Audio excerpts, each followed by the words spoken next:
Hi, everybody. Dave Clark from InspectCheck.net. Today, we're going to talk about something that we see in the field sometimes, or we hear other people talk about. And there definitely seems to be there's some definite different opinions on that. But I think most of us will agree that if we see air conditioning ducts, or they could be heat ducts that are integrated, but if the air conditioning is on and we see heat ducts, or we see air conditioning ducts sweating, that's a problem. I've heard some inspectors say, well, if it's just a little condensation on them, no, that's not it's condensation for sure, but it's not the condensation that we want. The condensation that comes out from the evaporator tray is a whole different animal, and that's supposed to be there, but not sweating. So when I do an inspection and the air conditioning on, it's a hot day, I'm happy that that's the case. But I think that I've heard inspectors say, well, a little bit of condensation or sweating on the ductwork is okay. It's not a big deal. I totally disagree with that. I think that there's an issue, okay, and I don't. That's not normal. Most HVAC contractors will tell you that's not normal. But anyway, so a couple of the reasons why that happens, and I'll show you. I'll show you a nice a couple pictures, and we'll go over what to look for also. But many times these air conditioning systems are just not installed properly, or they're oversized, right? You hear the contractor saying, well, we always install 3-ton air conditioning systems in all houses. Well, why would they do that? Um, the house is not going to get properly dehumidified, and you can also get condensation issues with that too. So, if the temperature set, if somebody's setting the temperature at 60 degrees and the air conditioning is running constantly, that's really not the goal here, right? The temperature should be in the 70s, really mid 70s. It's all about dehumidification. So an overly sized system is not going to properly dehumidify the house, right? So if you look at a 78-degree house with 48% humidity, that's going to feel great, right? But if you look at a house that's 60, my other example, and there's 90% humidity, it's going to feel cold for sure, but it's going to feel clammy because the humidity it's not properly reduced. An oversized unit will shut down long before the house has been properly dehumidified.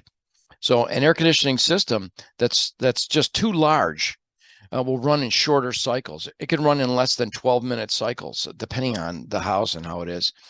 And that's because it will quickly cool the air, and it will shut the thermostat off without properly uh, dehumidifying, right? And dehumidification is everything.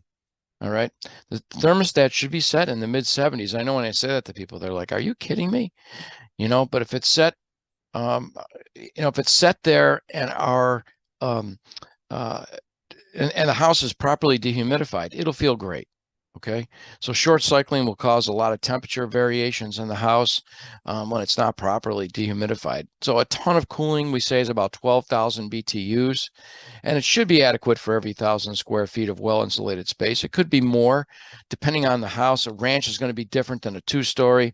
A house that's very compartmentalized is going to be different. Central returns compared to returns in every room. I mean, you have to really get a pro to take a look at that. But anyway, so that's one of the reasons that can cause that. The system is not sized properly. And I look at that during the inspection, and we'd look at the tag, and we could talk about that later. We're going to do a video on just tags, different tags like air conditioning, heating, and hot water tanks and things like that. Take a look at the tags and see what they tell us. But in this case, we go by tonnage, right? And so just have to look at the house. If it's more modern construction and has a lot of good insulation, and maybe it's a two-story, it's not going to need as much as an older house that's maybe an older ranch that is not well insulated, older windows. It's going to need maybe a larger system. So that's really not part of the scope of a home inspection. But I will tell you, if I see, 1,000 square foot house that's well insulated, newer windows, in good shape, more modern construction, let's say, and they replace the unit with a 3-ton unit, I'm going to say something. I'm going to say that sure looks oversized, and just like I would if it were undersized. You've got a 4,000, 5,000 square foot house with multiple areas in that, and you got a 1-ton. In that case, you may need, 2-3 ton units. That's outside the scope of the inspection. But I think that if it's to the point where that's going to be causing a problem, especially if I see what I'm about to see. So I want to share my screen with you right now. Let me grab that. See some of the things that we're talking about. But first, before I do that, I want you to look. Just want to show you this. I want to make sure we're clear. Here's just inside here are evaporator coils, and a lot of putty, huh? But anyway, just a typical system, AC, central electric. And here is our condensate discharge, okay? Because I'm not talking about this.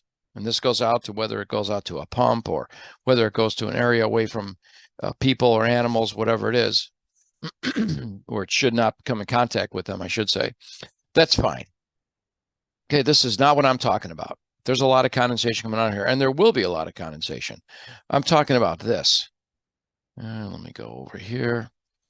Okay, and so look at this. Now, this is in my picture. The air conditioning is sweating like crazy, and I've got other pictures of this house where there's water stains and mold starting to form.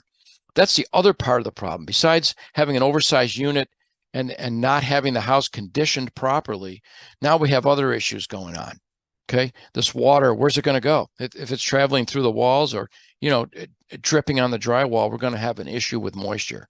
So my direction to you is if you see sweating on the ducts, not condensation coming out of the condensate discharge, it's a problem.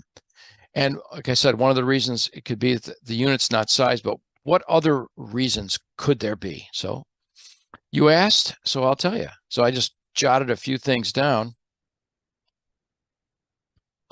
And here you go. Make it a little bit bigger.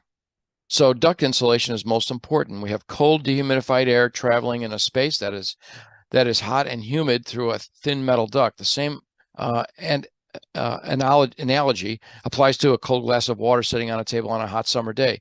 So they should be properly sealed and they should be insulated, especially if they're running in a hot space, right? Or vice versa, if they're running in a cold space for heat. So we think duct insulation is a great idea in those areas for sure. Sealing a crawl space, if the crawl space is not properly insulated, including a proper vapor barrier on the floor, that will increase the chances of condensation on the ducts. Again, moisture and heat in that area. Okay, proper attic ventilation. I know many individuals don't recommend attic ventilation anymore, which I disagree with. However, a very hot attic with cold ducts running through it will cause condensation. Kind of like almost point number one. But we see houses that maybe have a boiler, a baseboard heat in the house, and then they've got the air handling equipment in the attic. For sure, that needs to be insulated. We've got a hot attic up there. That's when we're going to be using the air conditioning, right? So we're going to have that problem too. Poor airflow. A lot of people forget about this, but the clean filter and clean evaporator coils are critical for that system to run properly. So the biggest reason is a clogged or dirty filter, very easily taken care of, but also the evaporator coils need to be clean too. Okay. Keep in mind that if that filter is bad or clogged, the air handler, the blower, can't do its job because it's being restricted. And on the heat cycle, if it's integrated, you could actually damage the heat exchanger because of that. Icing of the evaporator coils. Cause of this are clogged air filter, dirty coils, or undersized or improperly functioning system. Undersized or oversized, right? So if there's icing on the coils themselves, that's going to cause a problem. So are they dirty? Is the system undersized or oversized? What's the issue? Why would there be ice there? And many times it could be that there's a problem with the refrigerant. Again, way beyond our scope as a home inspection, but if we see it, we can call it out and at least send them in the right direction. So block condensate discharge. Chilled condensate water will back up in the condensate tray and the air handler mixing with the warmer air, creating condensation. Absolutely. And that is something we do check on our visual inspection. Is that open and is the condensate draining properly? Okay. So all very important things. I would say, in my time out there, I would say the biggest issue with sweating ducts, the two biggest issues that I've run into is one, not having insulation where they're supposed to be insulated, like in an attic space or a crawl space. And two is the system not sized properly. Absolutely, those are the two biggest ones. And I'd say a third would be a filter and or a clogged evaporator, dirty evaporator coils and possibly a clogged filter, in that order. So I just wanted to show you that. And, I just heard some inspectors say, well, if there's a little bit of condensation on there, it's not that big of a deal. If there's a little dripping, it's as long as it's closer to the evaporator coils. No. The ducts should not be sweating. Absolutely not. That's a problem. And just not only, like I said before, is it a problem with the with the size of the system and it not functioning properly, but what about running through walls? Are we going to have moisture mold? That house, the picture I showed you, there were water stains in a few different locations. So that's going to become a problem. Okay, so let's take a look at our report and see how we want to let our clients know that they've got some sweating ducts. Nothing worse than a sweating duct. All right, let me share my screen with you. And here we go. So pretty simple. We're going to go right to cooling. And again, you can fill all this out, where it's located, all those things. Operation, unable to operate due to 65 degrees. Okay, again, now, as far as the condenser coils, that's all outside stuff. Compressor, the unit appears past serviceable life. All that doesn't have anything to do with it. However, the unit appears improperly sized for this dwelling or unit. And so InspecCheck tells our client, the unit may appear to be functioning properly. However, it may have a diminished serviceable life or not properly conditioned the air due to its size. Again, conditioning the air. This is not a technically exhaustive study. The opinion is based on a visual inspection of the unit and the amount of living space.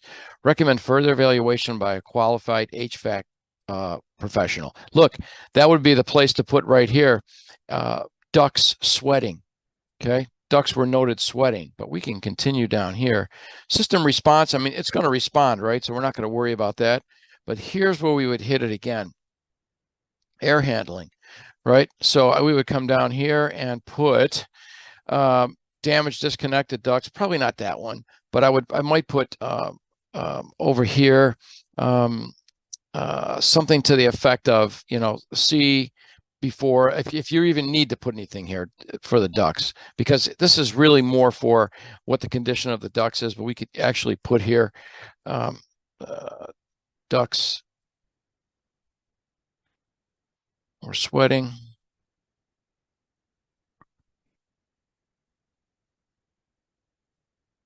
At the time of inspection. Please see previous section. Okay, so very simple, because we're going to put them right back over to here. And I'm sorry, we're going to put them back to here. And we're going to say, there's the problem. Okay, the unit maybe is improperly sized. Unless you know that it's not, then we can go say, well, let's say you know that the filter is bad, right? And the unit's sized properly, everything's good, but the filter is a disaster. Well, there you go. We're going to replace the filter. Ducts were sweating. I would say that might be a reach unless it's really bad and then you take the filter out and then they clear up while you're there. But I really like the system. There's a problem with the response, and it needs to be evaluated. And that's what we're going to do right here. I think that's the easiest way. Well, I hope that you enjoyed this and gave you a little clarity on sweating ducts. We don't want to have sweating ducts, right? So anyway, please subscribe. We'll get these videos out to you and as often as we can. I like sharing the information with everybody. I've been doing this for a little while, so it's a lot of fun. You can also go to homeinspectortrainingonline.com for more information. Till we talk next time, have a great day.